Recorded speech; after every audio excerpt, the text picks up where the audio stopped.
بہرحال اب ہوا کیا؟ ہوا یہ کہ جب زمزم کا کنواں بن گیا اور پانی ان کو مل گیا تو ادھر سے دوسری طرف جرہم قبیلہ جو تھا وہ پانی کی تلاش میں مارا مارا پھرتا یہاں تک پہنچا. یہ مکہ چونکہ ایک رستے میں بھی پڑتا ہے, گزرگاہ بھی تھی, تو انہوں نے دیکھا کہ پرندے وغیرہ اڑ رہے ہیں, تو جرہم, ان کو جرہم ثانی کہا جاتا ہے. تو یہ جرہم قبیلہ جو تھا یہ مکہ میں آ کے رہ گیا اور ان کے اندر بھی بہت اخلاق تھا. انہوں نے حضرت ہاجرہ سے پوچھا کہ کیا آپ ہمیں یہاں رہنے کی اجازت دیتی ہیں؟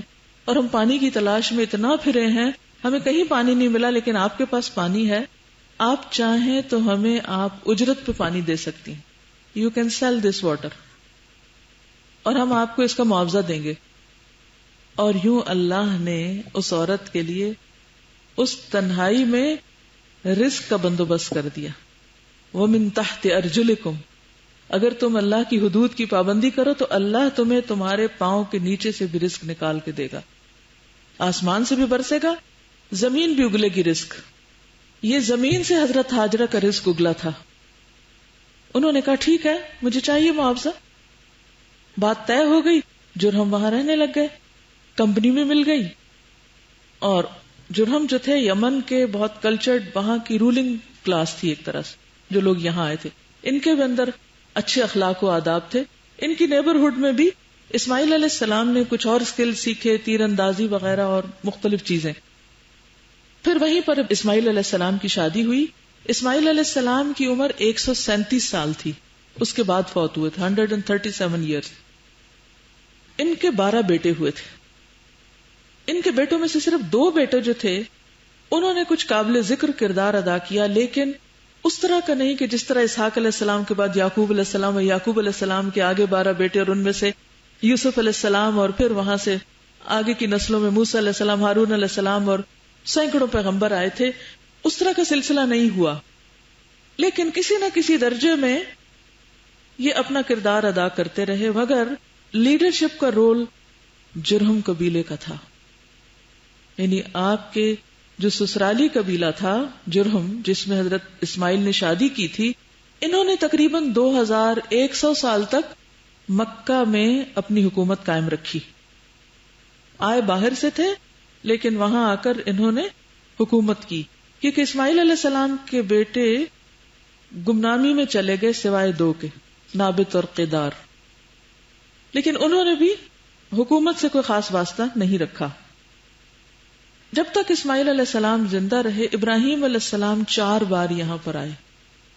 2 بار آپ کی غیر موجودگی میں, 1 بار اس وقت جب آپ کو ذبح کرنے کی بات ہوئی تھی, اور 4تھی بار جب خانہ کعبہ کو تعمیر کرنا تھا اللہ کے حکم سے, اور اس جگہ کو پوری دنیا کا مرکز بننا تھا. پورا واقعہ قرآن مجید میں موجود ہے اور تفصیلات بھی ہمیں پتہ چلتی ہیں. سب سے پہلے فرشتوں نے کعبہ کو بنایا تھا, پھر آدم علیہ السلام نے, پھر شیس علیہ السلام نے, پھر نوح علیہ السلام نے, اور مختلف سفروں میں نبی صلی اللہ علیہ وسلم نے یہ بتایا کہ کس طرح ہود علیہ السلام, صالح علیہ السلام اور دیگر پیغمبر کعبہ کے طواف کے لیے آتے رہے, کیونکہ اس وقت بھی عبادت کی جگہ تھی. ان اول بیت وضع للناس للذی ببکۃ مبارکا. لیکن کچھ عرصے سے کعبہ کی دیواریں وغیرہ سب گر چکی تھی. کہا جاتا ہے کہ سیلاب نوح میں دیواریں گری تھیں, یا بہرحال جو بھی ہوا اللہ عالم. جب ابراہیم علیہ السلام یہاں پر تشریف لائے تو اس وقت وہاں پر اس کی بنیادیں نظر نہیں آتی تھی, دیوار بھی نہیں تھی اور بنیادیں بھی نہیں. بہرحال اللہ سبحانہ و تعالیٰ نے ایک خاص قسم کا کلاؤڈ بھیج کر اس حصے کو متعین کیا. اسماعیل علیہ السلام اور وہ دونوں نے مل کے جگہ کو صاف کیا تو وہ اصل بنیادیں ابھر کے سامنے آ گئی. اس پر کعبہ تعمیر ہوا. وَإِذْ يَرْفَعُ إِبْرَاهِيمُ الْقَوَاعِدَ مِنَ الْبَيْتِ وَإِسْمَاعِيلُ, اور باپ بیٹا وہ پتھر جبل کعبہ, اب تو خیر اس کو کافی گرا دیا گیا ہے, جبل کعبہ سے پتھر کاٹ کاٹ کر لاتے اور اللہ کا گھر بناتے. اور ابراہیم علیہ السلام دور ایک اور پتھر پر کھڑے ہو کر ہر تھوڑی دیر کے بعد آ کر دیکھتے کہ دیوار سیدھی جا رہی ہے کہ نہیں. اسی کو مقام ابراہیم کہا جاتا ہے, جس کو مصلی بنانے کے لیے کہا گیا. اور اس پر آپ کے پاؤں کی کافی دیر وہاں کھڑے رہے تو پاؤں کے نشان بھی وہاں پر رہ گئے.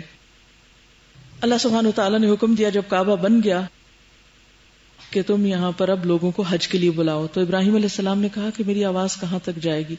ایک روایت کے مطابق جبل ابی قبیس، جبل ابی قبیس وہ ہے جس پر آج کل بادشاہوں کے محلات ہیں، اس لیے بتا رہی ہوں کہ آپ کو اندازہ ہو جائے. جب میں پہلی دفعہ گئی تھی عمرہ پر اس وقت وہ پہاڑ موجود تھا، لیکن اب جائیں تو وہاں پر وہ اس طرح پہاڑ نظر نہیں آتا.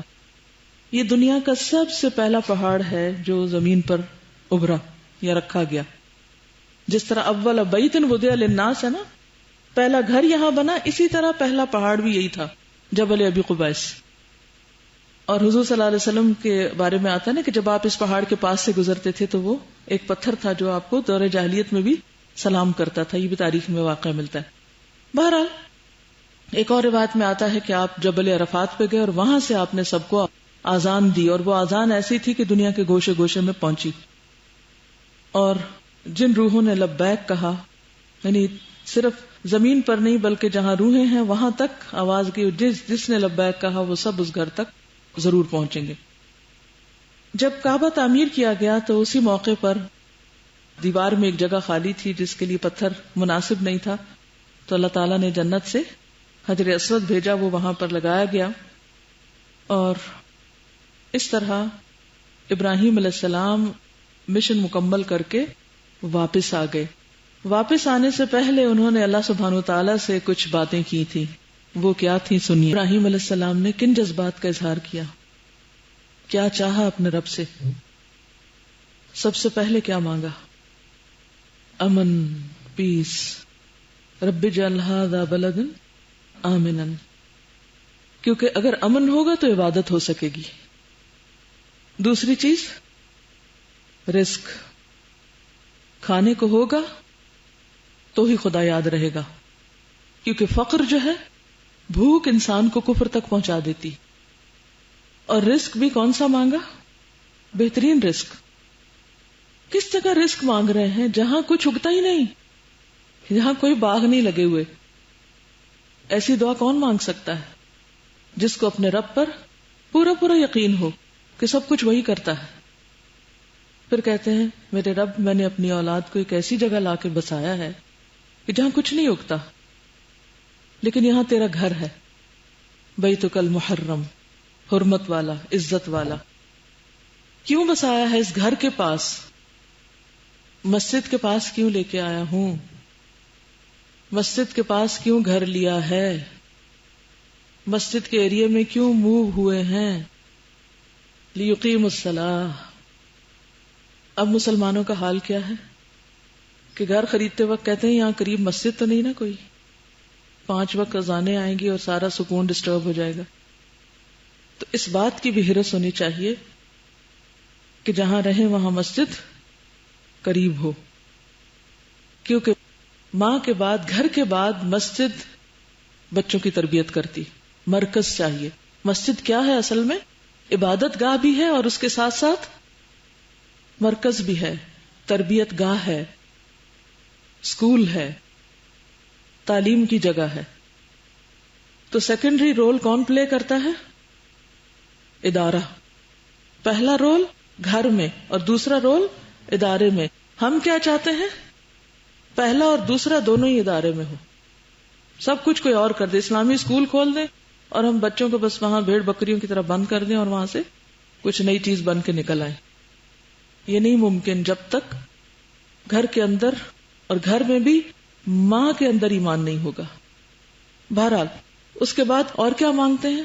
اللہ لوگوں کے دل ان کی طرف مائل کر دینا، لوگوں کے دلوں میں ان کی محبت ڈال دینا. یہ کیوں ضروری ہے؟ محبت کیوں ضروری ہے دلوں میں؟ جی ہاں، محبت ہوگی تو تبھی اجتماعیت ہوگی، تبھی یہ گھر آباد ہوگا. کیونکہ آپ اور آپ کی اولاد آگے جا کر اس گھر کے متولی تھے، اس کو آباد کرنے والے تھے. ابراہیم علیہ السلام کو کہا گیا گھر بن گیا، اب سب کو بلاؤ، ہر طرف سے لوگوں کو بلاؤ. اب لوگ تو آ رہے ہیں لیکن جو متولی ہیں وہی بد اخلاق ہیں، یا آنے والوں کو ان سے یا ان کو آنے والوں سے کوئی محبت نہیں. تو کیا اسلامی مرکز اسٹیبلش ہو سکتا ہے؟ ہرگز بھی نہیں. تو اس چیز کی دعا مانگی، پھر رزق کی دعا مانگی، پھر کہا رب تو جانتا ہے جو ہم چھپاتے ہیں اور جو ہم ظاہر کرتے ہیں. یعنی جو باتیں میں نے کھل کے مانگی ہیں وہ بھی تجھے پتا ہے، اور جو میرے دل میں ابھی تک چھپی ہوئی ہیں وہ بھی پتا ہے، اور اللہ پہ تو کچھ بھی چھپا نہیں۔ پھر شکر ادا کرتے ہیں کہ اللہ کا شکر جس نے مجھے بڑھاپے میں اسماعیل اور اسحاق جیسی اولاد دی۔ اسحاق علیہ السلام حضرت اسماعیل سے 13 سال چھوٹے تھے۔ جب ان کی ولادت کی خوشخبری دینے کے لیے فرشتے آئے تھے، اسی موقع پر قوم لوط کو تباہ کیا گیا تھا دوسری طرف۔ اور اسحاق علیہ السلام کی اولاد میں پھر یعقوب علیہ السلام تھے۔ اسماعیل علیہ السلام نے کعبہ بنایا تھا، تو دوسری طرف اسحاق علیہ السلام نے کیا بنایا تھا؟ مسجد اقصی۔ وہ یہاں سے 40 سال بعد بنی تھی۔ اور آخر میں کیا کہا ابراہیم علیہ السلام نے؟ رب اجعلنی مقیم الصلاۃ ومن ذریتی۔ بہرحال رب اجعلنی جو ہم ہر روز پڑھتے ہیں نماز کے اندر، آغاز بھی نماز سے، لیقیم الصلاۃ، اور اختتام بھی نماز سے۔ اگر بچوں کے اندر اور بڑوں کے اندر اور گھروں کے اندر اور مسجدوں کے اندر نماز نہیں، گھر اور مسجد نماز سے آباد نہیں، تو کسی قسم کی کوئی تربیت نہیں۔ دین کا بنیادی اور اہم ستون ہے، اور ابراہیم علیہ السلام نے بار بار اسی کو ری انفورس کیا۔ اور آپ کو معلوم ہے کہ ایک اور دعا بھی انہوں نے مانگی تھی، جس کا ذکر سورۃ البقرہ میں پہلے سپارے میں آتا ہے۔ اس موقع پر ہی مانگی تھی جب کعبہ کی تعمیر ہو چکی تھی۔ اس وقت انہوں نے ایک دعا مانگی تھی جو تقریباً 2000 سال 2500 سال بعد قبول ہوئی تھی۔ انہوں نے کہا،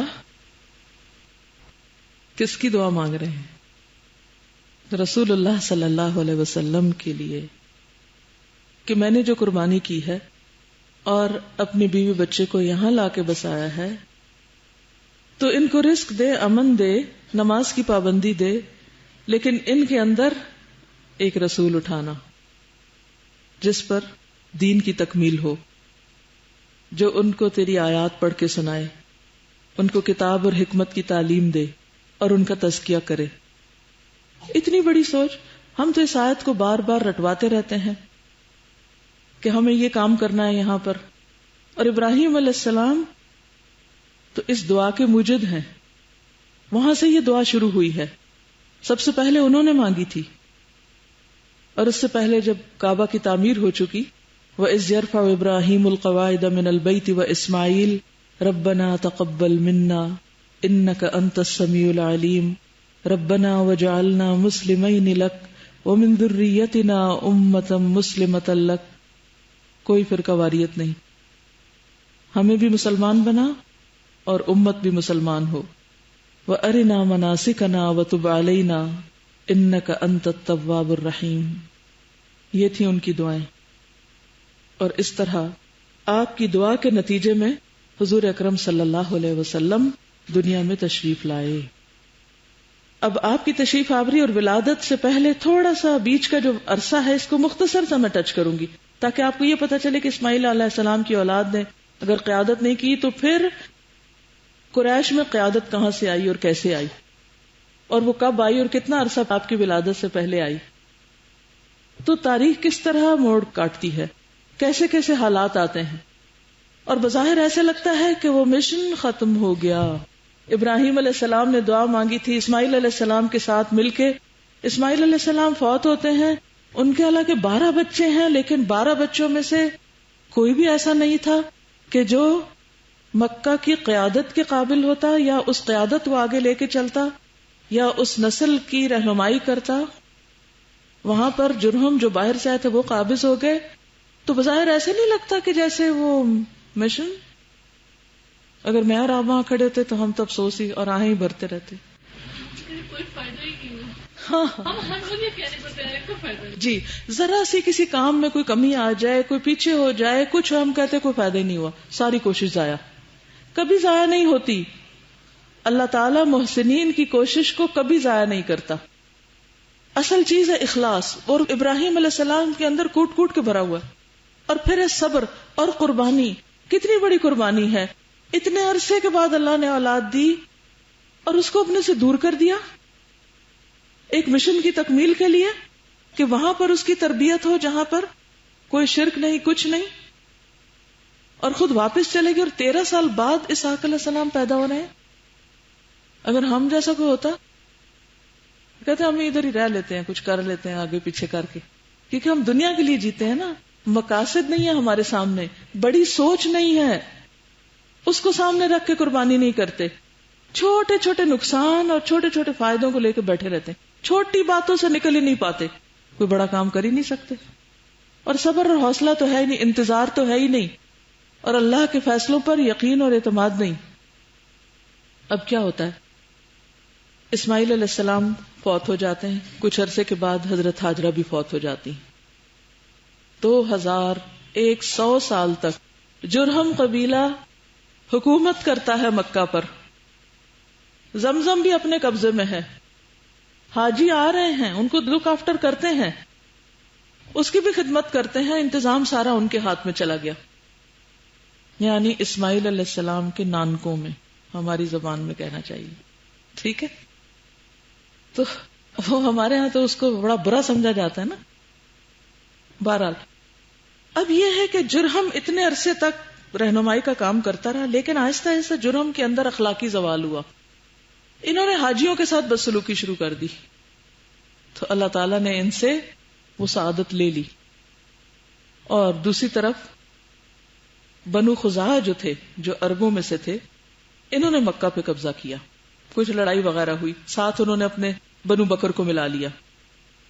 اور تقریباً یہ 2 صدی عیسوی کے وسط کی بات ہے, 2 صدی عیسوی, یعنی 2100 سال تک تو وہ قابض رہے.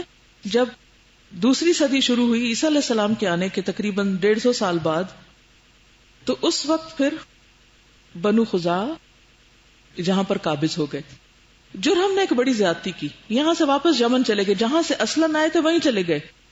جاتے ہوئے انہوں نے کیا کیا, حجر اسود نکال کے کنویں میں ڈالا, خانہ کعبہ میں کچھ سونے کے ہرن ورن رکھے ہوئے تھے وہ بھی ڈالے, اور کنواں بند کر دیا, نشان بھی ختم کر دیا, چلے گئے.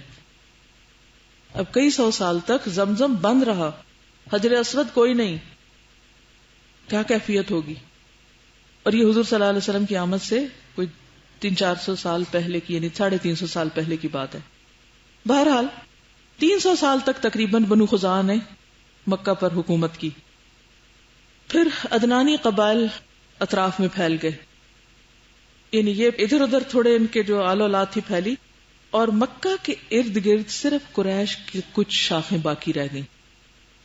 قریش کا اس وقت تک مکہ کی قیادت میں کوئی ہاتھ نہیں تھا, یہاں تک کہ ان کی اولاد میں سے ایک شخص جس کو قصی کہا جاتا ہے, جسے قاف صاد یا قصی, وہ پیدا ہوا. قصی جو تھا وہ ابھی گود میں تھا, تو اس کی والد کا انتقال ہو گیا. ماں نے شام کے ایک شخص سے شادی کی, تو اس کو بھی شام لے گئی, وہاں جا کے شادی کر لی اور قصی کو ساتھ لے گئی بیٹے کو. اب قصی عرب ہے, قریش میں سے ہے, تربیت کہاں ہو رہی ہے, شام میں. وہاں جا کر دیار غیر میں قصی کی لیڈرشپ کوالٹیز بہت ابھرتی ہیں.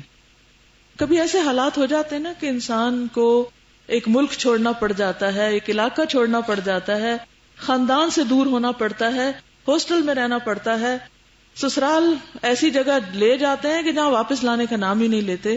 ایسے میں انسان سوچتا ہے کہ میرے پر تو دنیا کا سب سے بڑا ظلم ہوا, میں نے کیا قصور کیا تھا کہ میرے ماں باپ نے میری شادی یہاں کر دی اور بالکل مجھے اپنوں سے کاٹ کے رکھ دیا.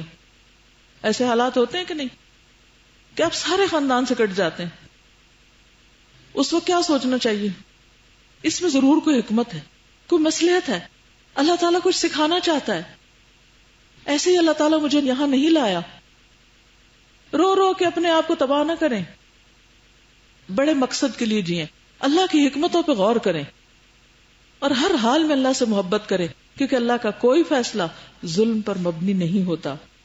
اس کے ہر فیصلے میں عدل ہے, حکمت ہے, اس کی مشیت کار فرما ہوتی ہے. وہ لوگوں کو کسی خاص کام کے لیے تیار کر رہا ہوتا ہے, لوگ سمجھتے نہیں, اور بے صبری کی وجہ سے پھر وہ اپنے آپ کو ضائع کر دیتے ہیں, پھر وہ اس قابل نہیں رہتے کہ اللہ ان کو چنے. بہرحال قصی جب جوان ہوئے تو انہیں پتا چلا کہ میں تو مکہ کا رہنے والا ہوں اور میرے آبا و اجداد تو وہاں ہیں. وہ خود واپس آ گئے, ماں کو اور ماں کے جو نئے شوہر ان کی سب رشتے دار سب کو چھوڑ کے واپس آ گئے اپنے خاندان میں. واپس آئے تو اس وقت مکہ کا والی حلیل تھا. جیسے خلیل لکھتے ہیں نا تو خواہ ہٹا دیجئے تو حلیل. تو قصی نے اس کی بیٹی سے شادی کر لی. کس کی بیٹی سے؟ مکہ کے والی کی. اب کچھ عرصے کے بعد حلیل فوت ہو گیا. اب مکہ اور بیت اللہ کی تولیت کے لیے خزاع اور قریش کے درمیان جنگ ہوئی. اس دوران قصی داماد تھا کس کا؟ حلیل کا. حلیل کون تھا؟ والی تھا. اب خزاع جو تھے انہوں نے کس سے لڑائی کی؟ حلیل کے جو وارث تھے ان سے. اس میں قصی جو تھا وہ جیت گیا، یعنی اس کے اندر لیڈرشپ کوالٹیز تھی اور سب کو پیچھے کیا اور اس نے وہاں کی قیادت سنبھال لی. پیدا کہاں ہوا، پلا کہاں، واپس آیا اور حکومت سنبھال لی. اس دوران بہت سے جھگڑے فساد لڑائیاں ادھر سے ادھر بہت کچھ ہوتا رہا، لیکن یہ بڑا سمجھدار شخص تھا اور حلیل بھی دل سے یہ چاہتا تھا کہ قیادت اسی کے پاس جائے. قریش جو تھے یہ خاص نسل اسماعیل سے تھے. انشاءاللہ آپ کو وہ نقشہ دکھائیں گے کہ جس میں قریش کے ساری آگے برانچز آتی ہیں، لیکن قریش کا قبیلہ جو تھا اس کے واسطے اور رشتے اسماعیل علیہ السلام سے براہ راست جا کے ملتے تھے. مکہ پہ قصی کا تسلط جو تھا وہ 5ویں صدی عیسوی یعنی 440 میں ہوا. 5ویں صدی عیسوی کے درمیان میں تقریباً. اب یہ لنک یاد رکھنا ضروری ہے، تھوڑے سے آپ کو یاد رہیں گے. چند نام صرف آپ یاد رکھ لینا. اچھا یہ آیا، پھر اس کے بعد یہ آیا، پھر یہ آیا، پھر انشاءاللہ آپ کو تھوڑی سی ایک پکچر بن جائے گی. قصی کے اندر لیڈرشپ کی بہت کوالٹیز تھی. اس نے کیا کیا؟ دار الندوہ تعمیر کیا، جو قریش کی پارلیمنٹ تھی. دار الندوہ حرم کے پاس، مسجد کے پاس شمال کی طرف ایک پارلیمنٹ ہاؤس بنایا. قصی کو اس کی صدارت ملی. وہاں اس نے کئی چیزوں کو آرگنائز کیا. جنگ کا جھنڈا قصی کے ہاتھوں باندھا جاتا، لوایت اس کے ہاتھ میں تھی. حجابت کعبہ کی پاسبانی، وہ اس پہ پردہ وغیرہ جو لٹکایا جاتا تھا. کنجی اس کی کلید بردار بھی تھا. سقایت حاجیوں کو پانی پلانا، اور پانی یہ نہیں کہ خالی پانی زمزم، اس کے اندر وہ لوگ کشمش اور کھجور ملا کے شربت بنا کے پلاتے تھے. پھر اسی طرح رفادہ مہمان نوازی، خصوصاً غریب حاجیوں کی. قصی کے 6 بیٹے تھے، لیکن ان میں سے 2 خاص طور پر قابل ذکر تھے، عبد الدار اور عبد مناف. قصی کے اندر تو بہت لیڈرشپ کوالٹی تھی، لیکن جب وہ فوت ہوا تو عبد الدار اور عبد مناف جو تھے ان میں سے عبد مناف کے اندر کوالٹیز زیادہ تھیں، لیکن قصی نے کچھ عہدے جو تھے جیسے یہ لوایہ سقایت وغیرہ جو تھے یہ عبد الدار کو دے دیے. ہوتا ہے نا اپنی اولاد میں انسان کہتا ہے اچھا یہ تو عقل مند ہے خود بھی کما لے گا، اور یہ جو ہے نا یہ ذرا سا ماٹھا ہے، چلو تم اس کے تھوڑے سی یہ چند چیزیں اس کو دے دو. ایسے ماں باپ کرتے ہیں نا، تھوڑا کمپنسیٹ کر دیتے ہیں، کسی کو کچھ دے دیا کسی کو کچھ دے دیا. اور وہاں کوئی قانون تو تھا نہیں، شخصی رائے ہوتی تھی، جس کو چاہے نوازے، چاہے تو ایک بچے کو سب کچھ دے دیں، چاہے تو کسی کو کچھ نہ دیں، جس کو چاہے آنکھ کر دیں. بہرحال اب ہوتا یہ کہ ایک اسٹرانگ لیڈر جب جاتا ہے دنیا سے تو ضروری نہیں ہوتا کہ اس کی اولاد میں بھی ایسے اسٹرانگ لیڈرز ہوں. وہ 2 بھائی جو تھے، باقی تو غیر مشہور ہیں لیکن یہ 2 تھے، ان میں چیزیں کچھ تقسیم ہو گئیں. لیکن عبد مناف جو تھا وہ اپنی خاص کوالٹیز کی بنا پر ایک طرح سے لیڈرشپ کے رول پر رہا. پھر عبد الدار کی وفات کے بعد جو عہدے تھے وہ واپس دوبارہ بنو عبد الدار اور بنو عبد مناف کے بیچ میں تقسیم ہوئے. قصی کے کون بچے تھے؟ عبد الدار اور عبد مناف 2، 6 تھے لیکن یہ 2 خاص. عبد مناف لیڈرشپ کوالٹیز رکھتا تھا. زیادہ عہدے کس کے پاس تھے؟ عبد الدار کے پاس. جب عبد الدار فوت ہوا تو پھر اس کے بعد وہ جو عہدے تھے نا وہ بھی کچھ عبد مناف کے بچوں میں بھی آ گئے. ان کے بچوں میں ہاشم خاص طور پر سامنے آیا جس کے اندر بہت کوالٹیز تھی، خصوصاً سقایا اور رفادہ اس کے پاس تھی. پانی پلانا، کھانا کھلانا، یہ 2 کام وہ کرتے تھے. ہاشم کے انتقال کے بعد پھر جانشینی مطلب نے کی. مطلب ان کے فوت ہونے کے بعد ان کے بھتیجے میں آ گئی پھر لیڈرشپ جو عبد المطلب تھے. اس میں تھوڑی سی انشاءاللہ پھر ڈیٹیل میں جائیں گے کسی وقت. عبد المطلب. اور عبد المطلب کون تھے؟ حضور صلی اللہ علیہ وسلم کے دادا. جب وہ فوت ہوئے تو حضور صلی اللہ علیہ وسلم کے والد تو پہلے سے ہی فوت ہو چکے تھے. تو یہ عہدے کس کے پاس آئے؟ حضرت عباس کے پاس. عباس اسی لیے یاد ہے کہ وہ حج کے موقع پر حضرت عباس نے اجازت مانگی تھی کس چیز کی؟ اونٹوں کو پانی پلانے کے لیے. تو وہ یہ جو سقایت اور وہ جو مہمان نوازی یہ ان کے حصے میں تھی. اس کے علاوہ کچھ اور عہدے بھی تھے جو مختلف قبائل کو دیے گئے، جس میں ایثار، وہ جو ہوتی ہے نا جوا وغیرہ، اس کے جو تیر پانسے وغیرہ رکھتے تھے، مالیات کا شعبہ، شورا، اشناق، عقاب، اور سفارت بنو عدی کے پاس تھی جس سے حضرت عمر جس قبیلے سے تھے. اور پھر ہاشم نے ہی خاص طور پر یہ جو گرمی سردی کے سفر کا وہ قرآن میں ذکر آتا ہے نا، اس کا آغاز کیا تھا. یعنی بزنس ٹرپس شروع کیے اور لوگوں کو مزید رہنمائی دی. اور ہاشم کا لفظی معنی ہوتا ہے توڑنے والا. تو وہ روٹی توڑ کر شوربے میں ڈال کر حاجیوں کو کھلاتے تھے. بہت لیوشلی ان کو کھلاتے پلاتے تھے. تو ہاشم کی اولاد میں پھر آگے کون تھا؟ جی انشاءاللہ آگے ہم مزید تفصیل کے ساتھ کتاب سے پڑھیں گے. میں آپ سے ایک کام چاہتی ہوں کہ تھوڑی سی آپ ریسرچ کریں. لائبریری موجود ہے کافی بڑی اسی ہال کے اوپر، ٹھیک ہے؟ نہیں تو اس کتاب کے علاوہ یہ جو ہم ٹیکسٹ میں پڑھیں گے تو یہاں ہی پڑھ لیں گے. اس کتاب کے علاوہ یہ تو عربوں کی میں نے بتایا نا کہ کس طرح آپ صلی اللہ علیہ وسلم کے خاندان تک حکومت واپس آئی کئی ہزار سال کے بعد. حضرت اسماعیل کے بیچ میں دوسرے قبائل حکومت کرتے رہے اور پھر ان میں سے بھی مزید سائڈ کے جو لوگ تھے. پھر آخر کار اب وقت جو آپ کی آمد کا قریب آ رہا ہے تو آپ کے خاندان کے لوگ دوسروں پر نمایاں ہوتے جا رہے ہیں، یعنی آپ کے آباء و اجداد جو ہیں. تو جب آپ پیدا ہوئے تو اس وقت قریش کی لیڈرشپ تھی. اوور آل عربوں کے اندر آغاز دین ابراہیمی سے ہوا، توحید پر تھے. ابراہیم علیہ السلام اسی پہ چھوڑ کر گئے. لیکن ان میں سے ایک شخص تھا عمرو بن لحی جو بہت زبردست انسان تھا جس کا کوئی حکم ٹالا نہیں جاتا تھا. وہ کسی بزنس ٹرپ پر سیریا گیا، وہاں اس نے دیکھا لوگ بتوں کو پوج رہے. پوچھا یہ کون ہے؟ کہا یہ ہمیں خدا کے قریب کرتے ہیں. کہا اچھا ایک مجھے بھی دے دو، میں ساتھ لے جاتا ہوں. جا کے کعبہ میں رکھ دیا اور لوگوں کو کہا کہ تم بھی اس سے مانگو، یہ تمہیں خدا کے قریب کرے گا. وہ پہلا شخص ہے جس نے وہاں شرک کا آغاز کیا تھا. اسی لیے نبی صلی اللہ علیہ وسلم فرمایا کہ میں دیکھتا ہوں کہ جہنم میں وہ اپنی آنتڑیوں کے ساتھ گھسٹ رہا ہے.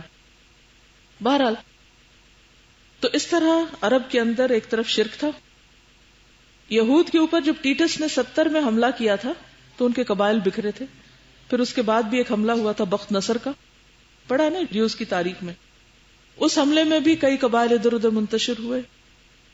اور ان کے بزنس ٹرپس میں یہ لوگ اور ریلیجن کے لوگوں سے بھی ملتے تھے، وہاں سے یہ انویٹیشن بھی دیتے اپنے ہاں آنے کا. دوسری طرف یمن کے قریب جو نجران کا علاقہ تھا وہاں عیسائیوں کا ایک مرکز تھا.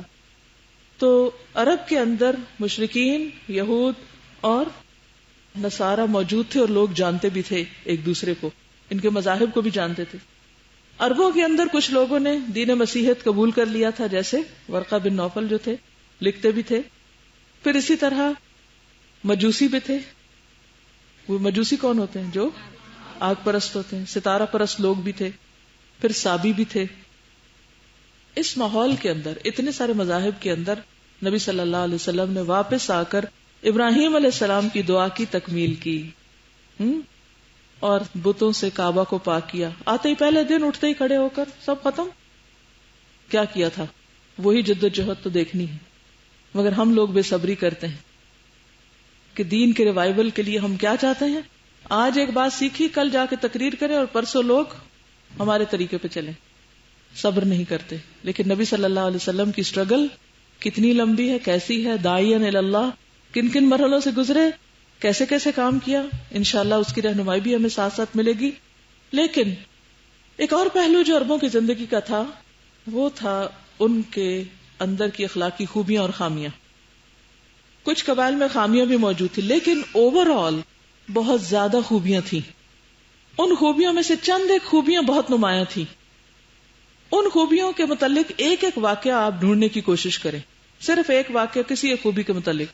تو انشاءاللہ میں آپ سے پوچھوں گی، مثلاً بہت زیادہ کرم اور سخاوت تھی ان کے اندر. کیا تھا؟ بہت سخی تھے. حاتم تائی کہاں سے تھا؟ عرب ہی تھا. ٹھیک ہے.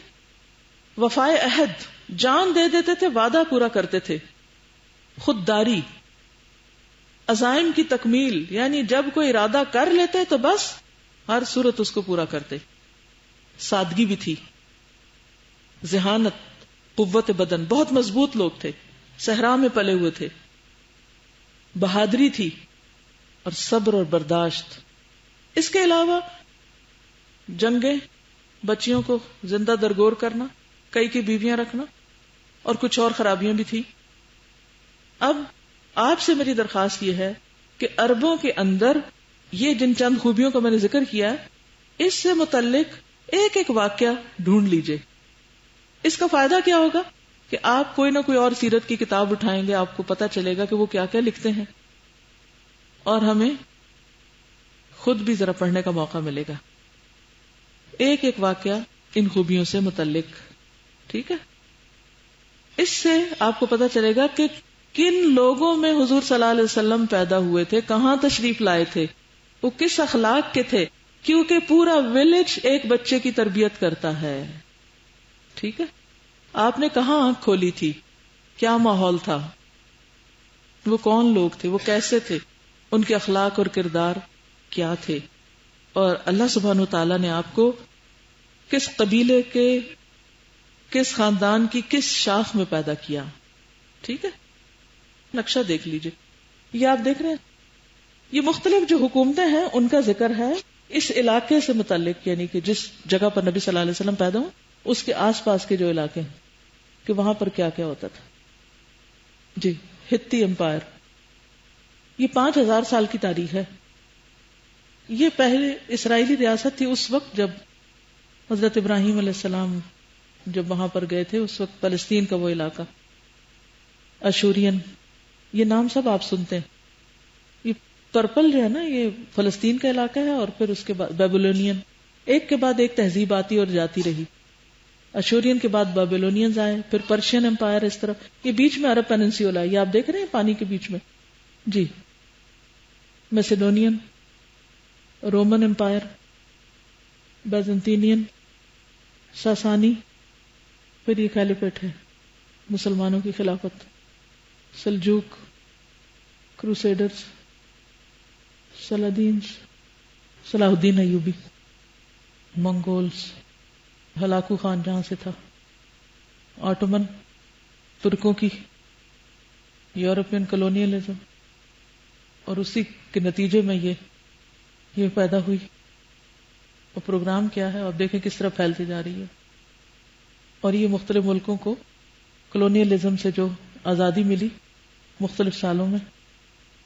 بہرحال اب یہ جو بیچ کا حصہ ہے نا, یہ آپ دیکھ رہے ہو پیننسولا, وہ جو تھا پانی کے بیچ میں, 3 طرف سمندر ہے, ایک طرف خشکی ہے, ہارٹ آف دا ورلڈ ہے, اور اس کے سینٹر میں مکہ ہے. یہ نقشوں کا دیکھنا اس لیے بھی ضروری ہے کہ دنیا کے حالات بھی بہرحال ایک جگہ پر اثر انداز ہوتے ہیں کسی بھی ملک کے حالات پر. ٹھیک ہے. سبحانک اللہم و بحمدک نشہد ان لا الہ الا انت نستغفرک و نتوب الیک. السلام علیکم و رحمۃ اللہ وبرکاتہ.